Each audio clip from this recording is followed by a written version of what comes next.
पे सरकार उस पर हर संभव कदम उठा रही है। उनके उच्चायुक्त को भी तत्काल प्रभाव से उनको बुलाया गया, समझाया गया कि ये ठीक नहीं है, इस पर तुरंत रोक लगनी चाहिए। और सरकार ने बहुत कड़ा कदम इस पर उठाया है और कड़ी बात बांग्लादेश की सरकार तक उसके उच्चायुक्त के माध्यम से पहुंचाई है। फरीदाबाद के लघु सचिवालय में आज पूर्व प्रधानमंत्री भारत रत्न अटल बिहारी वाजपेयी का जन्म दिवस सुशासन दिवस के रूप में मनाया गया। बता दें कि कार्यक्रम में केंद्रीय राज्य मंत्री कृष्णपाल गुर्जर, विधायक एवं पूर्व कैबिनेट मंत्री मूलचंद शर्मा, विधायक धनेश अदलखा और विधायक सतीश फागना मुख्य रूप से मौजूद रहे। सभी जनप्रतिनिधियों ने एक साथ मुख्यमंत्री नायब सिंह सैनी का लाइव संबोधन सुना।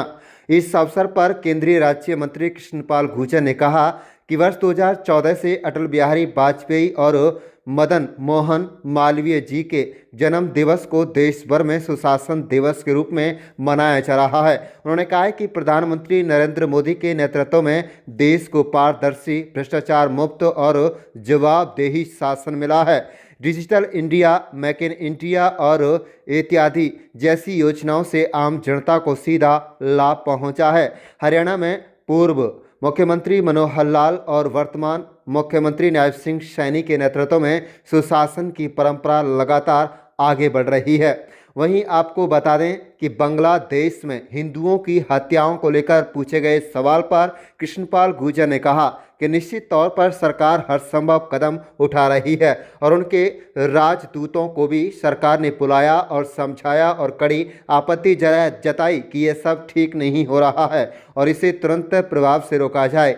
देश में बांग्लादेशी और रोहिंग्याओं की घुसपैठ के सवाल पर उन्होंने कहा कि इस मुद्दे पर देश के प्रधानमंत्री और गृह मंत्री का जवाब कह चुके हैं कि जितने भी घुसपैठी देश में हैं उन्हें चुन चुन कर बाहर निकाला जाए। और वहीं उन्होंने कहा कि हिंदुस्तान कोई सारा नहीं है, कोई भी आए और वहां आकर बस जाए, इसलिए घुसपैठियों को हिंदुस्तान में कोई जगह नहीं है। भारतीय वैज्ञानिकों द्वारा सैटेलाइट लॉन्च करने के सवाल पर उन्होंने कहा कि हमें अपने वैज्ञानिकों पर गर्व है जो एक के बाद एक कीर्तिमान स्थापित कर रहे हैं। आज जो दुनिया के देश नहीं कर पाए, आज प्रधानमंत्री के नेतृत्व में हमारे वैज्ञानिक करके दिखा रहे हैं। आप देख रहे हैं फरीदाबाद ब्यूरो रिपोर्ट। आज पूरे देश में श्रद्धेय भारत रत्न श्री अटल बिहारी वाजपेयी जी, मदन मोहन मालवीय जी के जन्मदिन को देश 2014 से लेकर अब तक सुशासन दिवस के रूप में मनाते हैं। और जब से इस देश की बागडोर आदरणीय मोदी जी के हाथों में आई है,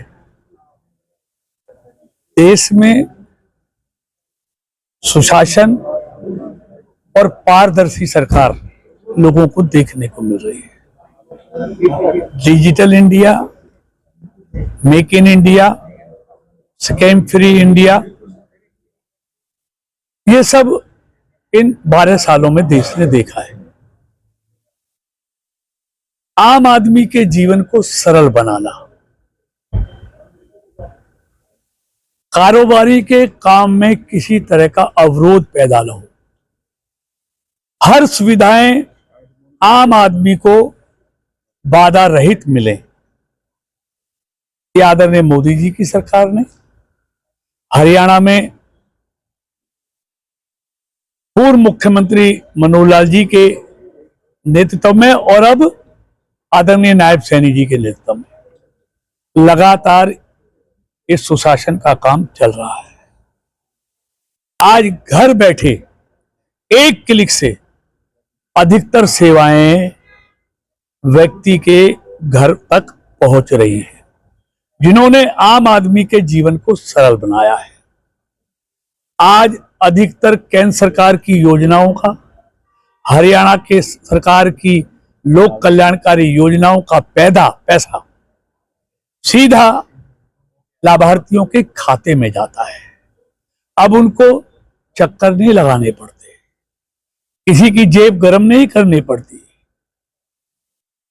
चाहे वे गैस कनेक्शन का पैसा है, चाहे किसान सम्मान निधि का पैसा है, चाहे मातृत्व योजना का पैसा है, चाहे स्वनिधि का पैसा है, और तमाम योजनाओं का पैसा आज सीधा लाभार्थी के खाते में जाता है।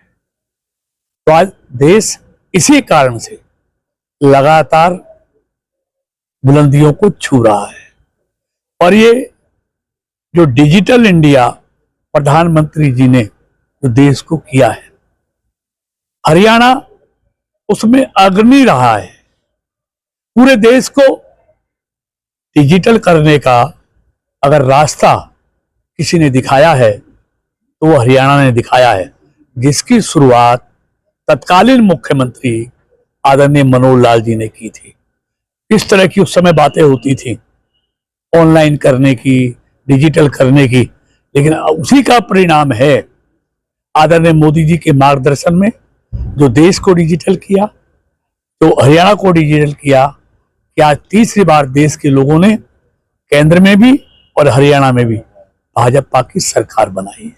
मंत्री जी, बात करें बांग्लादेश के हालातों की, वहाँ पर हिंदुओं पर लगातार जो है उनकी हत्या भी हो रही है, टारगेट बनाया जा रहा है सरकार की ये। लेकिन निश्चित तौर पर सरकार उस पर हर संभव कदम उठा रही है। उनके उच्चायुक्त को भी तत्काल प्रभाव से उनको बुलाया गया, समझाया गया कि ये ठीक नहीं है, इस पर तुरंत रोक लगनी चाहिए। और सरकार ने बहुत कड़ा कदम इस पर उठाया है और कड़ी बात बांग्लादेश की सरकार तक उसके उच्चायुक्त के माध्यम से पहुंचाई है। जिले की बात करें तो जिले में भी कई ऐसे इलाके हैं जहां पर इस तरीके की जो स्पेशल जो लोग हैं वो ज्यादा बढ़ते जा रहे हैं। बांग्लादेशी हो गए, रोहिंग्या हो गए। देखिए, हमारी सरकार ने, हमारे गृह मंत्री जी ने, प्रधानमंत्री जी ने कह दिया है कि इस देश में जितने भी घुसपैठिए हैं उनको चुन चुनकर देश से बाहर निकालेंगे। हिंदुस्तान किसी के लिए सराय नहीं है कि कोई भी घुसाए और कोई आकर बस जाए। इसलिए घुसपैठियों के लिए हिंदुस्तान की जमीन पर कोई जगह नहीं है। देखिए, हमें गर्व है अपने वैज्ञानिकों पर, जो एक के बाद एक कीर्तिमान स्थापित कर रहे हैं, जो दुनिया के देश नहीं कर पाए। आज हमारे भारत के वैज्ञानिक आदरणीय मोदी जी की नेतृत्व में वो करके दिखा रहे हैं। हमारे लिए बहुत कुछ अरावली पर कांग्रेस ने भाजपा, फरीदाबाद भाजपा पर गंभीर आरोप लगाए। मैं क्या कहूं उनके बारे में। अब उनमें कुछ रहा ही बाकी नहीं है उनके पास। आरोप लगाने के पास उनके पास कोई सौदा नहीं है। जब सौदा था तब उन्होंने कल्याण के काम किए नहीं। अरावली को बचाने का काम मोदी जी की सरकार कर रही है। कल फैसला कर दिया है, कोई नए खनन के पट्टे नहीं दिएंगे और पुराना पर भी पूरा वैज्ञानिक तरीके से काम हो और संरक्षित क्षेत्र भी बढ़ाया जाएगा। ये भी मोदी जी की सरकार ने फैसला किया।